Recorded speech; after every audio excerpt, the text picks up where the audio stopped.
Putting a city name on a clothing label is a classic move designed to make you feel like you are buying a piece of local soul. You see a city name and you immediately think of small studios, hand stitched seams, and high end materials. That is exactly what Elora and Mae Toronto are betting on with their online presence. They lean hard into an image of effortless style and modern comfort. Their website looks incredibly polished. It feels like a high-end shopping experience. But we really have to peel back the curtain on these types of direct-to-consumer brands. Is it a scam? No, not in the traditional sense. You will likely get a package in the mail. The site has a functioning support system and a real order process. These are the hallmarks of a legitimate business. However, the name is more about a vibe than a physical factory location. This is a very common strategy in the digital fashion world. Brands use a specific city to build a sense of heritage and trust. They want you to believe it is a small, local shop. In reality, the production and fulfillment are often outsourced to massive factories far away. This means the actual quality can be a total roll of the dice. One silk-style shirt might feel like a dream.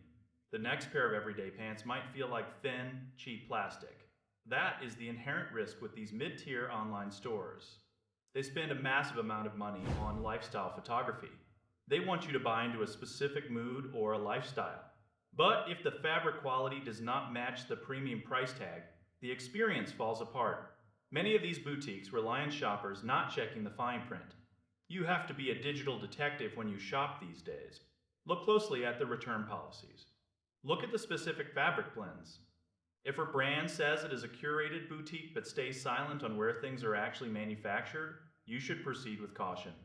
It is not a fake store, but it is also not a luxury fashion house. You are paying for the branding and the aesthetic as much as the actual garment. Always look for reviews from real people who have washed the clothes. Do not just trust the professional photos on the main page. Those are tailored to look perfect under studio lights. Real life is different. Sizing can be wildly inconsistent between different items. Fabric weight can be a huge letdown once you feel it in your hands. If you go in with realistic expectations, you might find a piece that works for your wardrobe. But do not expect a handcrafted masterpiece just because there's a city name in the logo. It is a mid-tier shopping experience through and through. Treat it that way. Be smart with your money. Protect your wallet by knowing exactly what the return process looks like before you hit that checkout button. The gap between the marketing and the reality of what arrives at your door is where the real story lies. Most people want that boutique feeling without the boutique price, but often you get exactly what you pay for. A stylish look is great, but a stylish look that lasts more than 2 washes is even better. Stay curious about where your clothes come from. Always ask questions before you commit to a brand that hides behind a fancy city name.